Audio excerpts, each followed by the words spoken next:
नमस्कार, आदाब, सत श्री अकाल। न्यूज IBN 2020 में आपका स्वागत है। सच कभी छुपता नहीं, IBN कभी रुकता नहीं। मैं सरवर खान तरीवाला आपको दिन भर की खबरों से रूबरू।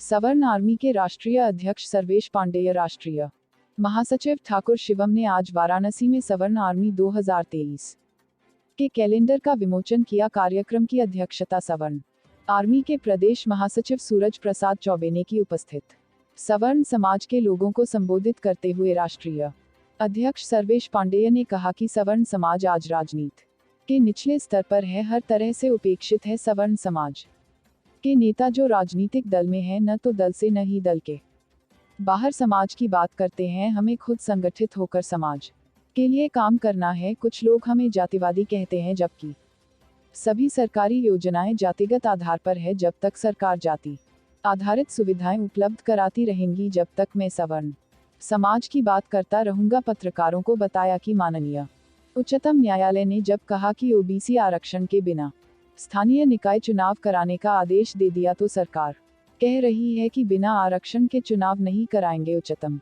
न्यायालय में याचिका दायर कर रही है बीजेपी से। सवर्ण समाज को उम्मीद थी, लेकिन इस दल ने भी समाज के साथ अन्याय किया।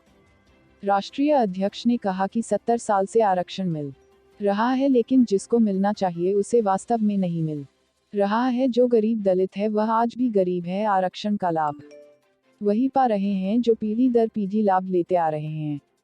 गरीबी जाति देखकर नहीं आती है, हर वर्ग में गरीब है जिन्हें आरक्षण का लाभ वास्तव में मिलना चाहिए। हाथरस में बेटी के साथ अन्याय हुआ तो सभी मीडिया ने प्रमुखता से उठाया, क्योंकि वह दलित समाज से थी। लेकिन अंबेडकर नगर सुल्तानपुर बालिया में सवर्ण समाज की बेटी के साथ वही कृत्य किया गया। किसी मीडिया ने, किसी नेता ने कुछ भी नहीं बोला। आज सब लोग समाज को संगठित करे। लड़ाई आपकी है, आपको खुद ही लड़ना है। कैलेंडर विमोचन का आशय यह है कि हर सवर्ण के घर में सवर्ण आर्मी का कैलेंडर होना चाहिए, जिससे कि समाज को संगठित किया जाए। विमोचन कार्यक्रम में भदोही जिला अध्यक्ष विजय तिवारी, महासचिव प्रभाकर पांडेय सुल्तानपुर से, शिव प्रकाश मिश्र चंदौली से, VK तिवारी वाराणसी के, जिला अध्यक्ष मुकेश पांडेय के अलावा अधिवक्ता, समाज सेवी लोग उपस्थित रहे।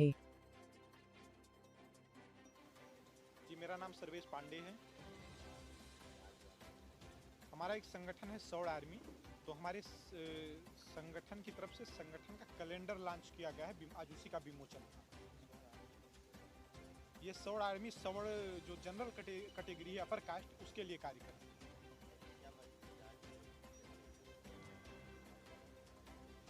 मजबूरियां बहुत हैं। लगातार 70 साल से सवर्ण समाज का उत्पीड़न हो रहा है। सवर्ण समाज के हक और अधिकार को मानने का काम किया जा रहा है। इस देश में कहा तो जा रहा है कि जाति, धर्म, लिंग, भाषा के आधार पर कोई भेदभाव नहीं किया जाएगा, लेकिन इस देश में जितनी भी नौकरी है, सुविधा है, यहाँ तक पंचायत के चुनाव में, विधानसभा, लोकसभा के चुनाव में सीटें भी आरक्षित जाति के आधार पर ही की जा रही हैं। और ये जातीय जो भेदभाव है, ये हमें बिल्कुल बर्दाश्त नहीं है। इसीलिए हम लोग सवर्ण समाज को जगाने का और उनको जागरूक करके इन सब चीज़ों के खिलाफ काम करने के लिए काम करते हैं। सवर्ण समाज को कोई आरक्षण नहीं मिलता है। सवर्ण 100% सीटों में 50% सीटें एक विशेष जाति समुदाय के लिए आरक्षित हैं। बाकी बची 50% सीटें, जिसमें 10% आरक्षण जो है आर्थिक रूप से पिछड़े हुए सामान्य वर्ग के लिए है, बल्कि 40% अन्य रिजर्व सीटें हैं। उसमें दलित भी फाइट करेगा, OBC भी फाइट करेगा। वो किसी के लिए भी रिजर्व नहीं है। तो सवर्ण के लिए कोई रिजर्वेशन नहीं है।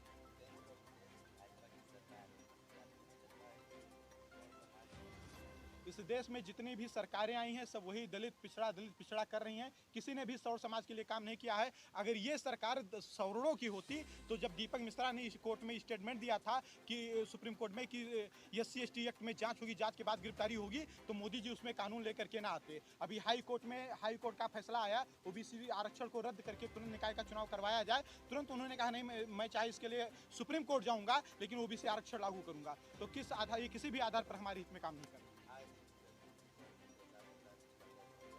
अत्याचार किसी जाति का नहीं, व्यक्ति का होता है। वो व्यक्ति किसी भी जाति का हो सकता है। जिस तरीके से हाथरस में अगर एक दलित लड़की के साथ रेप होता है, वो अत्याचार है, तो उसी प्रकार से अंबेडकर नगर में 13 साल की ब्राह्मण लड़की के साथ रेप करके हत्या कर दी जाती है। सुल्तानपुर में 14 साल की ब्राह्मण लड़की के साथ हत्या कर दी जाती है। लेकिन यह दुर्भाग्य है कि इस देश की कोई भी मीडिया, कोई भी नेता उसको नहीं उठाते हैं और ये चीज़ें आप तक नहीं पहुँच पाती, इसलिए आप उसको क्वेश्चन नहीं पूछ पाते।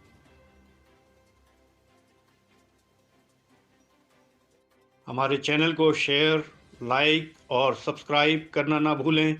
बेल आइकन दबाएं, हमारे चैनल को सब्सक्राइब करें और लाइक करें।